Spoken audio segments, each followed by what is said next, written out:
قالت إني أعوذ بالرحمن منك إن كنت تقيا.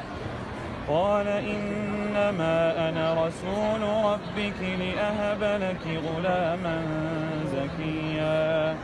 قالت أنى يكون لي غلام ولم يمسسني بشر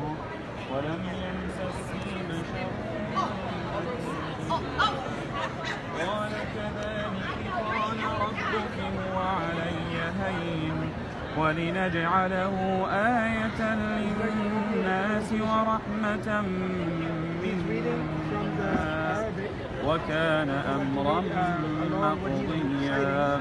فحملته فانتبذت به مكانا قصيا.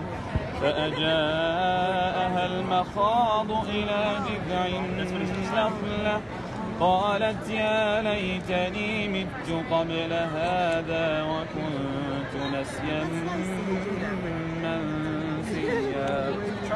فناداها من تحتها ألا تحزني قد جعل ربك تحتك سريا.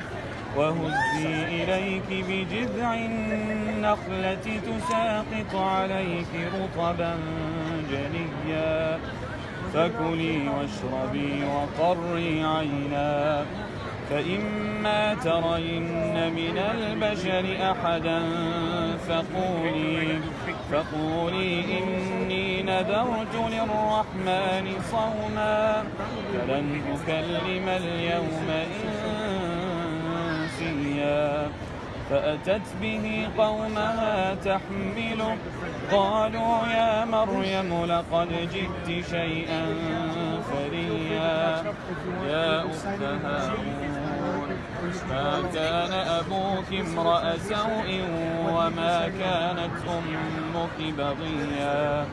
فأشارت إليه قالوا كيف نكلم من كان في المهد صبيا.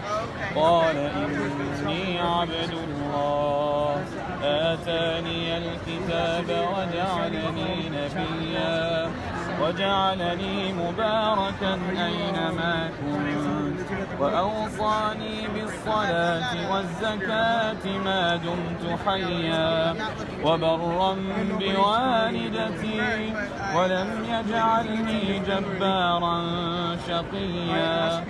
والسلام علي يوم ولدت ويوم أموت ويوم أبعث حيا.